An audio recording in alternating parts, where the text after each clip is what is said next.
Yeah, where do you start? This was our first time away from the district, which we absolutely love playing in. We definitely love the battle, right?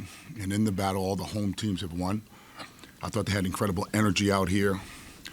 I thought our defense was spectacular today. I thought our offense beat us. You had play a 40-minute game and have 8 assists. We got to do a better job trusting one another offensively, drive and kick. But you got to give them credit. They made the plays at the right time. They had that 4-minute stretch where it changed the whole game. And their game plan is threes, and we did a great job in the first half. And then we let them get loose in the second half with a couple of threes. But I was really proud of our group. I thought we were resilient defensively. They had to make some really, really, really tough shots. And you give them credit because they went in. I thought their big guy that came in really was the really difference maker in the game. He had 2 big-time blocks and bothered us at the rim a little bit with his length. It's not so much what he did offensively as what he did to give his team energy defensively. Small is a big-time guard, right? We had a tough time with him. I thought he controlled their offensive side. It was a possession-by-possession game, and then each of us got loose for a couple. But I think it was a great game. I thought our program got better today. I thought we grew up today. And, we have a week off before we play another road game at Syracuse. But I'm proud of our guys' effort. I'm proud of our defensive intensity. We got to clean up some small things, attention to detail on that. But overall, we lost the game, but I thought we definitely improved as a group. Start questions with Patrick Stevens from the Post. Hey, Pat, how you doing? I'm doing well, Ed. Glad you came down. Thanks. Thomas's 4th foul. How much did that kind of just make you a little wobbly just because you didn't have the size inside? It wasn't so much his 4th foul as it was his 3rd foul. It's 50-50 call there. We had Final Four officials on the game today, right? Sometimes you get the break, sometimes you don't. But obviously with Thomas in the game, it's a lot different, right? It's a lot different. It was a very physical game, interior. There wasn't a lot of fouls called to the last probably 4 minutes of the game, right? So they did a good job letting the players decide how the game would be played out. So I had no problems with the officials at all. The growth over the last 3 weeks, this is probably the best chance that you've had to measure from Sure. Notre Dame to that. Sure, I would grade us a B, right? I would grade us a B. I would grade my defense probably a B+. I don't think our defense beat us today. Our offense beat us, for sure. So, Coach, that 4-minute stretch that you mentioned that sort of turned the tide of the game, so you still think that was more offense than defense, or was 100%. defense involved? So when you go back and evaluate that, and I don't know your name, sir, I would address you by Greg, right? Our shot selection, again, anytime you have tough shots, people get transition offense, right? And they get energy from the stop.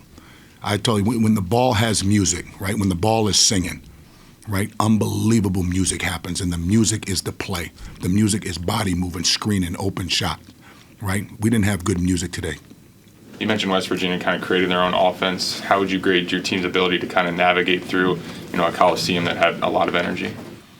In particular with these 2 guys here, this isn't our first rodeo, right? It's the players, right? A couple of we're the youngest team in high major basketball, so I think this was a great environment for us to grow up. Again, you get that kind of energy on the road, it's going to give the team energy, and that's what a home court advantage does, right? So I give the crowd here a lot of credit. They got really, really loud. They did what they had to do to help their team win, and that's what a home court should do. That's exactly. And then again, when you look at the match, every home team won. Right? Is that by mistake or whatever? Man, it's really, really hard to come on the road, especially with a young team, and get a win like that against you. You got to figure you got 5th-year guys out there. You got all seniors out there. I got a bunch of babies out there that are trying to grow up, and we're growing up right in front of our eyes. When you kind of look at the offense there in the last 12 minutes or so, what do you think happened? Was it shot selection? Was it something else in your mind? Yeah, just like Coach said, we didn't really have that much team chemistry on offense today. The ball wasn't moving. We just weren't connected offensively. I feel like they went on a low stretch where they had made some tough shots, and we didn't come down and we didn't make them guard and execute. So we're going to go back and clean that up and get it right. Mikey, you've played in here before. Did you tell them about the atmosphere, and what was it like compared to some of the other times you've been? I did tell them about the atmosphere. I would say it was probably the best atmosphere that I played in here at West Virginia. The crowd showed up today for sure for the West Virginia. And looked like there was a scuffle there at the end. Was there anything? Oh, that's just emotion. That's part of the deal. You know what I mean? I personally think, this is my personal opinion on this, right? because of how things have changed in college sport, I don't think you should shake hands after games. It's too much emotion into it. And kids are going to be kids. There were a couple of technical fouls. That's where you got to kind of read the room a little bit, right? You know, again, we don't want to be the NBA, but I like what they do. They give the wave and they keep it moving, right? Again, I think we shake hands before. We're out here 2 hours before. If there's friendships that are along the way, the kids say hi to one another. The coaches are always pretty cordial with it. That's just part of the game, right? The emotions are high. They're excited. We're a little beat up. So I don't think it was anything more than that. Just a bunch of people talking. That's all it is. Micah, how would you size up the defense today? Like Coach said, I think we've grown since the Notre Dame game, but I think we just can continue to get better, and I think we're going to show that at Syracuse. Coach held Tucker DeVries to 2 points in the first half. What went right? Thought we connected, right? Obviously, he's a great player. His dad does a great job, you know, putting him in positions. I mean, they got a great staff. Good player, you know what I mean? You're not going to hold great players down. He can really shoot. I don't know how many threes he ended up making, but he made some tough ones now. Definitely made some tough ones. And again, when you're playing at home, the ball should go in the basket. You practice here, you know, you got all this love and support behind you. But he's a damn good player. Damn good player. One of the better shooters we're going to probably play all year.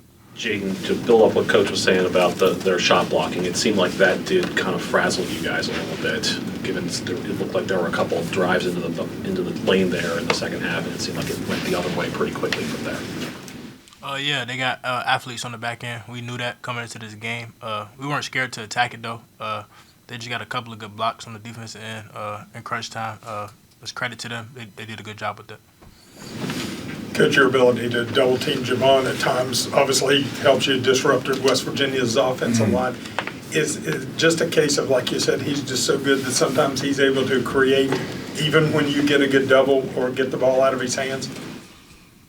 I've been coaching a long time. I expect seniors to be good, right? You should be good. You'd have played 100 and some odd games. You done seen every possible ball screen coverage. The ball is in his hands every time he's in the game. The ball doesn't leave his hands unless it's a pass for an assist, but he's an attacking guard. So that don't surprise me. I mean, honestly, he should do that. That's what seniors should do. That's called leadership. That's called, hey, man, give me the ball. I'm going to carry us home, right? So little by little, I'm not surprised by it. That dude's played in a lot of basketball games, right? He alone has played probably more games than all but two of my guys combined. These two played the most games than the rest of our guys, right? They're still in Johnson & Johnson diapers, but they grew up today. You mentioned your team's 8 assists. How much of that, when you have a night like this, is it just not making shots? Is it not ball movement? Is it maybe West Virginia's defense? It's the biggest stat we talked about right after the game. You're not going to come on the road in this environment and have 8 assists and expect to walk away with a win, right? This has got to be a 17, 18, 19 assist game in order for us to be right where we need it to be. And we'll get there. We'll get there. This is a good measuring tool for us. Obviously, I'm disappointed in the loss, but I'm very proud of how hard our kids played. I thought our kids played hard, right? I thought we were connected. Made a couple of mistakes, and that's going to happen. We don't want this loss to deteriorate how far we've come, right? This was a great measuring stick for us as a staff, right? I thought we saw a couple of guys grow up, right? I thought Caleb Williams really grew up today, right? Really, really grew up. I thought Drew Fielder played really well today. Thomas being in foul trouble is an issue, right? An issue. We need him on the floor a lot more than 20-some-odd minutes. And, we'll get better. This isn't the end of the world. It's a great opportunity for us to learn as a staff, right? And, again, we won't play home until the 17th or 18th of December. So we got to get ready to go up and play another really tough rivalry game against a Syracuse team on the road. And, there'll probably be 30,000 people in there. So another measuring tool to get us ready for what I feel is the best conference in all of college basketball, and that's the Big East. And I'm pretty sure many of you in here miss the Big East, right? So you're not getting home at 4, 5, 6 o'clock in the morning, right? The Big East is the bomb, and I'm really, really proud to be the coach in the Big East. Thank you, everyone. Thank you.